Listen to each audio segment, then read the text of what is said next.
ಮೈಸೂರಿಗೆ ಹೋಗೋಕೆ ನಟ ದರ್ಶನ್ಗೆ 5 ದಿನಗಳ ಅವಕಾಶವನ್ನ ಕೋರ್ಟ್ ನೀಡಿದೆ. ಬೆಂಗಳೂರಿನ ಸೆಷನ್ಸ್ ನ್ಯಾಯಾಲಯದಿಂದ ಆದೇಶ ಬಂದಿದೆ. ಜನವರಿ 12ನೇ ತಾರೀಕಿನಿಂದ 5 ದಿನಗಳ ಕಾಲ ಮೈಸೂರಿಗೆ ಹೋಗೋದಕ್ಕೆ ದರ್ಶನ್ಗೆ ಅವಕಾಶವನ್ನ ಅನುಮತಿಯನ್ನ ಕೋರ್ಟ್ ನೀಡಿದೆ. ಜೊತೆಗೆ ಪವಿತ್ರ ಗೌಡಗೂ ಕೂಡ ದೇಗುಲಕ್ಕೆ ತೆರಳೋಕೆ ಅನುಮತಿಯನ್ನ ನೀಡಿದೆ. 1 ತಿಂಗಳು ಅವಕಾಶವನ್ನ ಕೋರಿದ್ರು ಪವಿತ್ರ ಗೌಡ.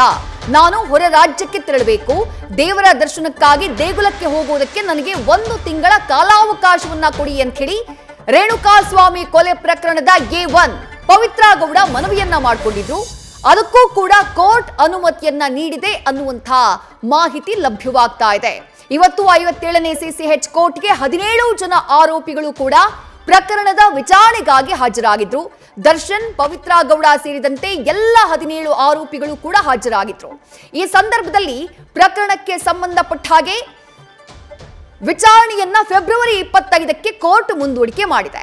ಇದೇ ಸಂದರ್ಭದಲ್ಲಿ ಮತ್ತೆ ಮೈಸೂರಿಗೆ ಹೋಗೋದಕ್ಕೆ ನನಗೆ ಅನುಮತಿ ಬೇಕು ಅಂತ ಹೇಳಿ ದರ್ಶನ್ ಕೋರಿದ್ದಾರೆ. ಅವರಿಗೆ ಈ ಹಿಂದೆ 4 ವಾರಗಳ ಕಾಲ ಮೈಸೂರಿನಲ್ಲಿ ಇರೋದಕ್ಕೆ ಕೋರ್ಟ್ ಅವಕಾಶವನ್ನ ಮಾಡಿತ್ತು.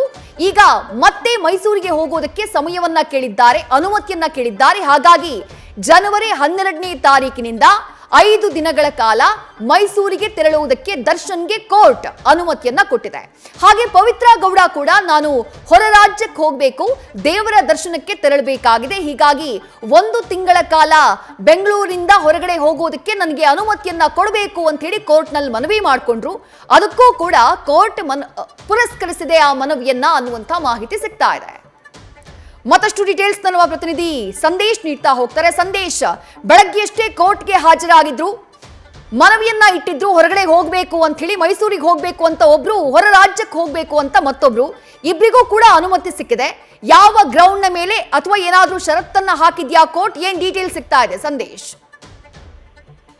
ವಿದೇಶಿ ಈಗಾಗಲೇ ಬೆಳಗ್ಗೆ ವಿಚಾರಣೆಗೆ ಹಾಜರಾದಂತ ಸಂದರ್ಭದಲ್ಲಿ ಇಬ್ಬರು ಕೂಡ, ದರ್ಶನ್ ಹಾಗೆ ಪವಿತ್ರ ಗೌಡ ಇಬ್ಬರು ಕೂಡ ಒಂದು ಅರ್ಜಿಯನ್ನ ಸಲ್ಲಿಸಿರ್ತಾರೆ. ಅಂದ್ರೆ ಈ ಹಿಂದೆ ಜಾಮೀನು ಕೊಡುವಂತ ಸಂದರ್ಭದಲ್ಲಿ ಜ್ಯೂರಿಸ್ಟಿಕ್ಷನ್ ಅನ್ನ ಬಿಟ್ಟು ಹೊರ ಹೋಗೋ ಆಗಿಲ್ಲ ಅಂತ ಹೇಳಿ ಷರತ್ತನ್ನ ಕೂಡ ವಿಧಿಸಲಾಗಿತ್ತು. ಆ ಕಾರಣಕ್ಕಾಗಿ ಈಗ ಸದ್ಯ ಏನು ಆ ಷರತ್ತನ್ನ ವಿಧಿಸಿದಂತಹ ಹಿನ್ನೆಲೆಯಲ್ಲಿ ಈಗ ಒಂದು ಅರ್ಜಿಯನ್ನ, ಅಂದ್ರೆ ಬೆಳಗ್ಗೆ ಒಂದು ಅರ್ಜಿಯನ್ನ ಸಲ್ಲಿಸಿದ್ರು. ಅದರಲ್ಲಿ ಪವಿತ್ರ ಗೌಡ ಅವರು ರಾಜ್ಯವನ್ನ ಬಿಟ್ಟು ಹೊರಗಡೆ ದೇವಸ್ಥಾನಕ್ಕೆ ಅಂತ ಹೇಳೋದಕ್ಕೆ 30 ದಿನಗಳ ಕಾಲಾವಕಾಶ ಬೇಕು ಅಂತ ಕೇಳಿದ್ರು.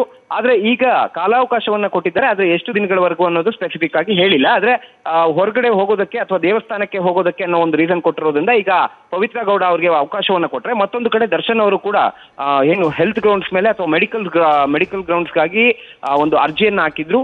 1 ವಾರಗಳ ಕಾಲ ನಾನು ಮೈಸೂರಿಗೆ ಹೋಗಿ ಬರಬೇಕು ಅಂತ ಹೇಳಿ ಅರ್ಜಿಯನ್ನ ಹಾಕಿದ್ರು. ಆದ್ರೆ ಈಗ ನ್ಯಾಯಾಲಯದಿಂದ ಒಂದು ಆದೇಶ ಕೂಡ ಬಂದಿದೆ. 5 ದಿನಗಳ ಕಾಲ ಮೈಸೂರಿಗೆ ಹೋಗೋದಕ್ಕೆ ದರ್ಶನ್ ಅವ್ರಿಗೂ ಕೂಡ ಈಗ ಅನುಮತಿ ಕೊಟ್ಟಿರುವಂತದ್ದು. 57ನೇ CCH ನ್ಯಾಯಾಲಯದಿಂದ ಇಬ್ಬರಿಗೂ ಕೂಡ ಅನುಮತಿಯನ್ನ ಕೊಡಲಾಗಿದೆ. ಒಂದು ಕಡೆ ದರ್ಶನ್ ಅವರಿಗೆ ಮೆಡಿಕಲ್ ಗ್ರೌಂಡ್ಸ್ ಮೇಲೆ 5 ದಿನಗಳ ಕಾಲ ಮೈಸೂರಿಗೆ ಹೋಗೋದಕ್ಕೆ ಅವಕಾಶವನ್ನ ಕೊಟ್ರೆ, ಮತ್ತೊಂದು ಕಡೆ ಪವಿತ್ರ ಗೌಡ ಅವ್ರಿಗೂ ಕೂಡ ದೇವಸ್ಥಾನಕ್ಕೆ ಹೋಗೋದಕ್ಕೆ ಅಂತ ಹೇಳಿ ಹೊರ ರಾಜ್ಯಕ್ಕೆ ಹೋಗೋದಕ್ಕೆ ಅನುಮತಿಯನ್ನ ಕೊಡಲಾಗಿದೆ. ವಿದೇಶಿ, ಥ್ಯಾಂಕ್ ಯು ಸಂದೇಶ್ ನಮ್ಮೆಲ್ಲ ಡೀಟೇಲ್ಸ್ಗೆ. ನ್ಯೂಸ್ ಫಸ್ಟ್ ನಿರ್ಭೀತಿಯಿಂದ ನಿಮ್ಮ ಪರವಾಗಿ.